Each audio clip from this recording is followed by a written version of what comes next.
বলুন তো কয়টার সময় এই ক্লিপটা আমি নিয়েছি? হ্যাঁ, একদম ৬টা থেকে ৬:৩০টার সময় আমি পর্দা সরিয়েই ঘুমাচ্ছিলাম। মানে এত রোদের তাপ এই ভোরবেলাতেই যে কি বলবো। আর সকাল থেকে আমার শরীরটাও ভালো লাগতেছে না। কেমন যেন একটা হয় না? আর আসলে গরমের জন্য মনে হয় অনেকেই অসুস্থ হয়ে যাচ্ছেন। খুবই ক্লান্ত লাগে সবকিছু মিলায়। তো আমি আবার পর্দা সরিয়ে কিছু সময় শুয়েছিলাম।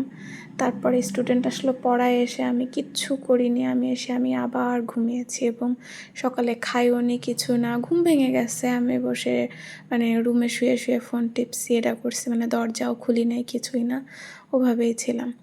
পরে একবারে গোসল করে আমি দুপুরের খাবার খাইছি। আর সকালে যে ডিম সেদ্ধ করা ছিল আমার, সেটা খেলাম। মাছ রান্না হয়েছিল, মাছের মাথা পেঁয়াজ মরিচ দিয়ে ভাজি করা হয়েছিল। এটা আমাদের বাসায় বড় মাছ আসলেই করা হয়, কারণ এটা সবারই অনেক পছন্দের। আর সাথে লাল শাক ভাজি ছিল। এটা দিয়ে আমি দুপুরের খাওয়া দাওয়া করে নিলাম। এসে একটু কিছু সময় বসেছিলাম। রোদের তাপ দেখেন কি অবস্থা, এত ক্লান্ত লাগে আমি বলে বোঝাতে পারবো না। আপনাদেরও কি সেম অবস্থা কিনা বলবেন তো। আমার প্রচণ্ড ক্লান্ত লাগতেছে। পড়াতে যাওয়ার কথা, এত খারাপ লাগতেছিল। মাথা ব্যথা তো কমতেওছে না, আবার বাড়ছে। রোদের জন্য বেশি বাড়তেছে। আমি রোদে যাচ্ছি না, তারপরেও কারণ আমি একটু ঘুমাইছি, তবুও ভাবছি এরকম অবস্থায় যাব পড়ানো। এমনিতেই আগের দিন পড়াইতে পারিনি, আবার শেষে পুরো এই সপ্তাহে এলোমেলো হয়ে গেছে, পড়ানো যাবই। কিন্তু আমি এমন ঘুম দিছি যে আমার ঘুমই ভাঙেনি। 6:30টার সময় ঘুম ভাঙছে। ঘুম থেকে উঠে দেখি গোসল করে উঠছি ঘুমে। এত গরম, ঘেমে টেমে অস্থির। পরে তো আর যাওয়া হলো না। পরে ভাবলাম রাতে কী খাবো, রুটি খাওয়ারও কিছু নাই, কী করব। পরে ভাবলাম অনেক দিন আলুর পরোটা করি না, শর্টকাট দেখি এটাই করি। পরে আলু সেদ্ধ করে নিলাম, পেঁয়াজ মরিচটা হালকা তেলে ভেজে আলু সেদ্ধটা হাত দিয়ে একটু ভেঙে সেটা দিয়ে দিলাম। আমি সামান্য একটু জিরার গুঁড়া দিয়েছি, আর লবণ তো লাগবে। পরে এটাকে হাত দিয়ে ভালো মতন ম্যাশ করে নেব, যাতে কোনো দানা না থাকে। আর আটাটা তো আমি আগে মেখে রেখেছি। ময়দা দিয়েও করতে পারে, অনেকেই করে আসলে, আমি আটাটা দিয়েই করি।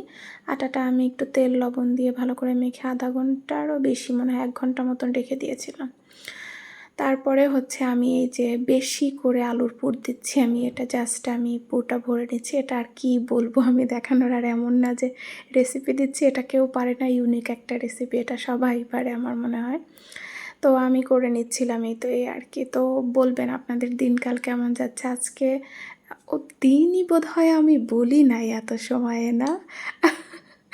আসসালামু আলাইকুম, কেমন আছেন সবাই? আশা করছি ভালো আছেন। Welcome to my channel Shashi's basket.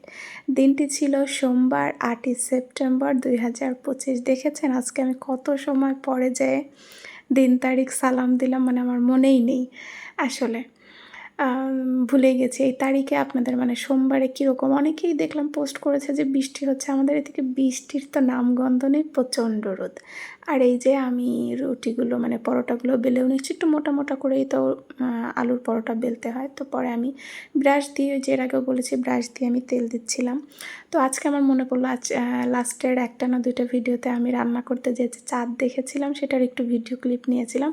তো বেশিরভাগ কমেন্ট এসেছে, এবং সবাই যে কয়টা কমেন্ট এসেছে তার 99% সবাই বলেছে চাঁদের ওইটুকুন খুব ভালো লেগেছে রান্নার সময় রুটি তো আজকেও দেখতে পেলাম, তো নিলাম। প্রথমে পুরো চাঁদটা দেখা যাচ্ছিল না, পরে এই যে পুরোপুরি চাঁদটা একটু দেখা গেল।